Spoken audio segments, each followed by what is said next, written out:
It's about time I make a video on this because my people are lost and I'm here. I'm here to help you find yourselves. Today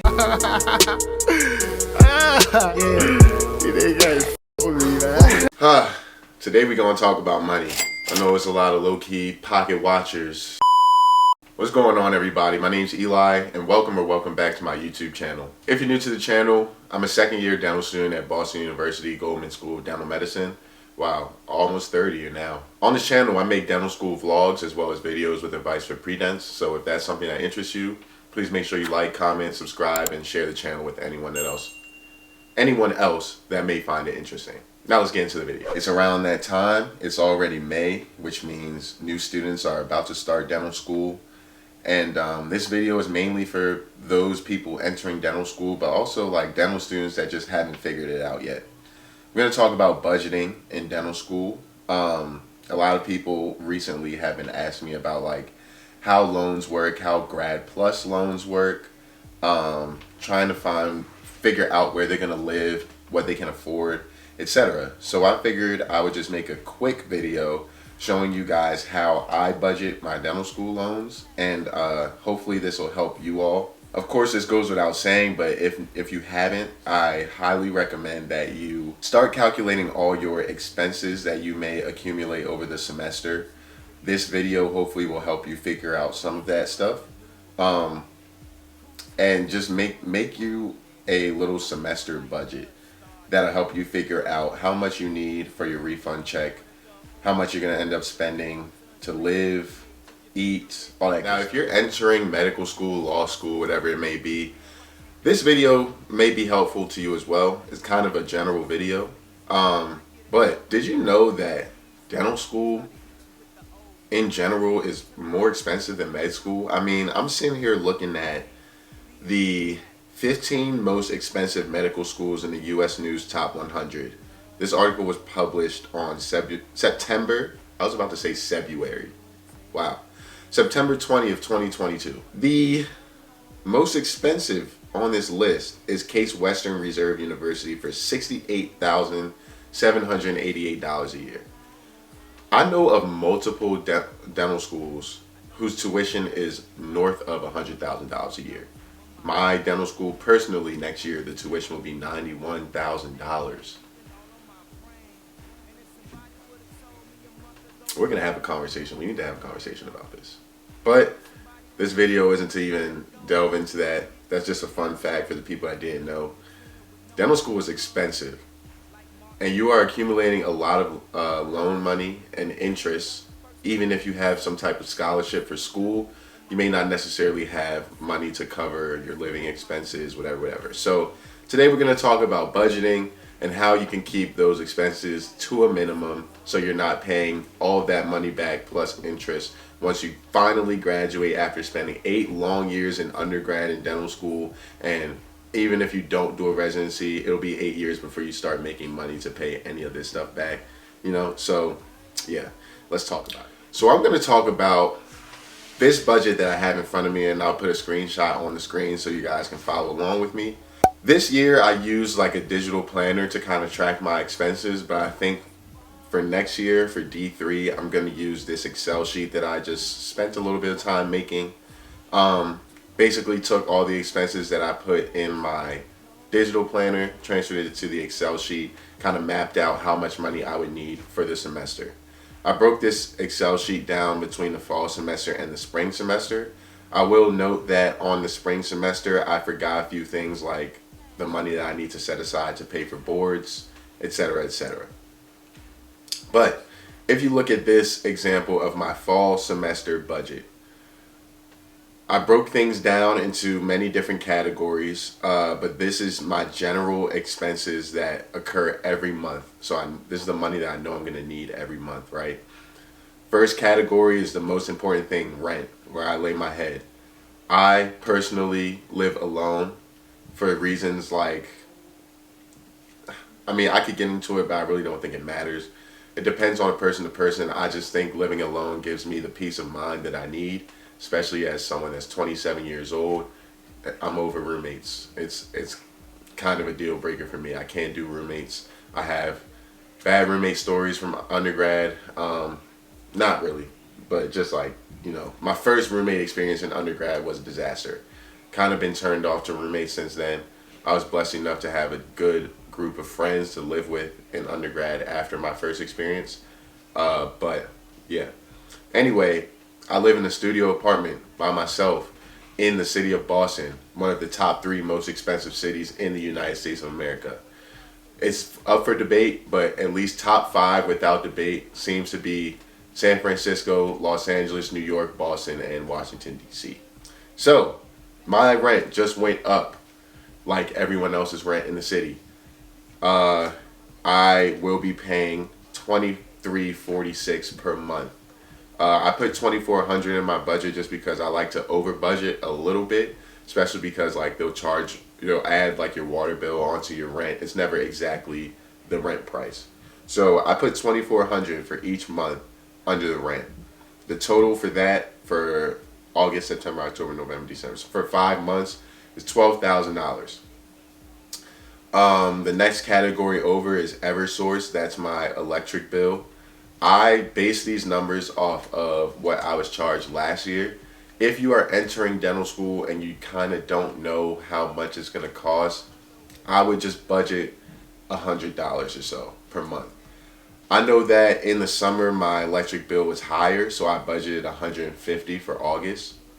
September, October, November, December, they were all lower than $100, but I just put $100 because, like I said, I like to over budget. Again, when it comes to these bills, you're never 100% sure how much they're going to come out to. It's kind of just like a surprise that they send to your email every month.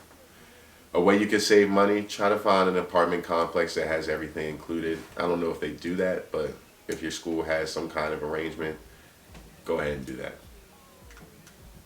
Next, I got National Grid, which is our gas provider. So, where I live, we have BG&E, Baltimore Gas and Electric. Everything is under one thing. Here, everything's separate. It's really annoying. My gas bill is usually under $20 every month. Sometimes it can be as low as like $12. Sometimes it could push $25. So I budgeted for $25 every single month, but I know it won't be. Again, over budgeting just to be safe. Wi-Fi. My Wi-Fi is consistent every month, $54.90 something. I budgeted $55 for each month because I know that's not changing, so I don't really need to over budget. That's fixed. That's always going to be $55 a month, and it's cool. My gym membership. I was lucky enough to find a gym that was not too expensive. And it's my own fault for not asking. I didn't find out for like the first 2 or 3 months that I was going there that they actually had a student discount. So originally I was paying $60 a month for my gym. Now I pay $45 a month as a student, which is pretty lucky because it's a really good gym. It's expanding this summer, and I really enjoy going there. It's walking distance. It's great for me. Now, everything there I split up. Those are my absolute necessities. They're not things that I could kind of like skip over for the month. Things that I could like take money from here and spend it somewhere else. No. This money has to go to these things every single month, and that can't change.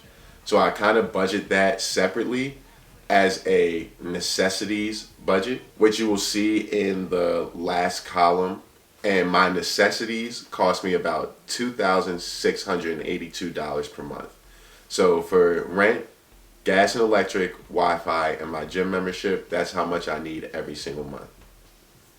Now, the last few categories are kind of like discretionary spending, right?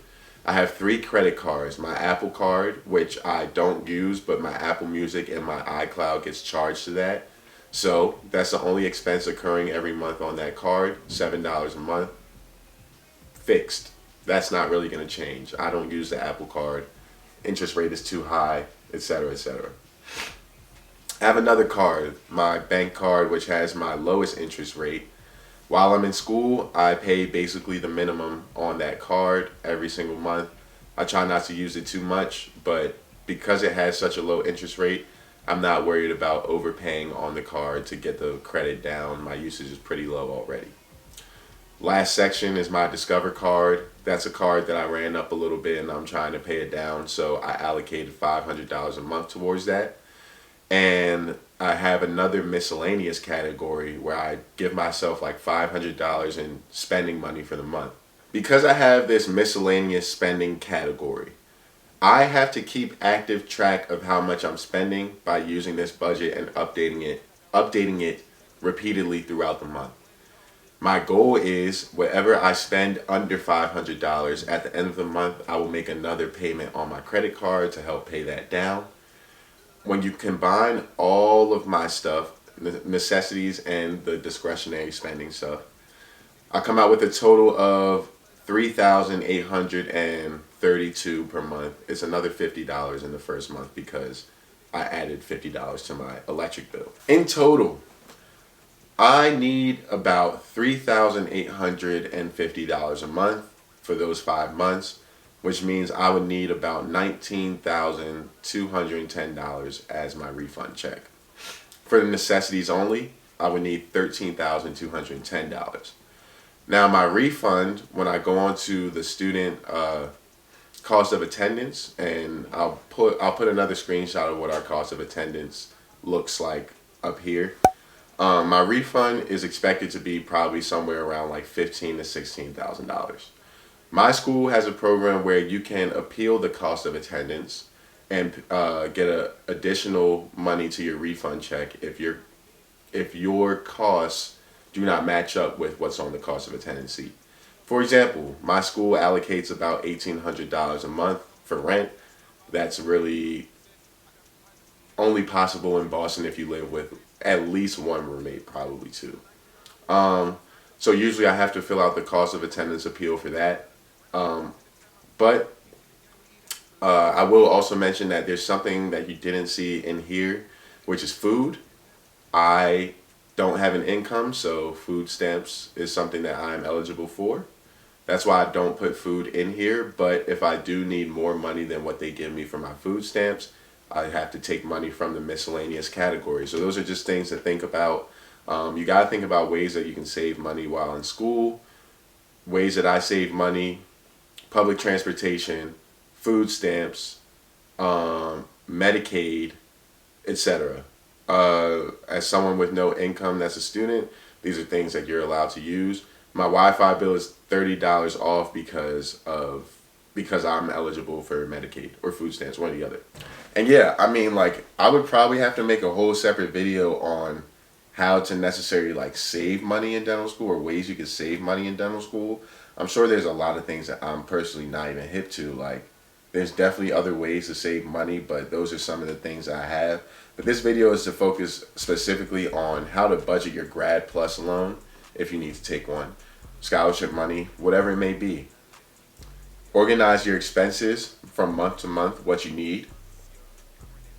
Make sure you adjust your budget. You know, maybe for me, maybe I need to increase I'll do it right now because I remember now. I'll increase the miscellaneous spending for November because my birthday's in November. You know, just to be safe.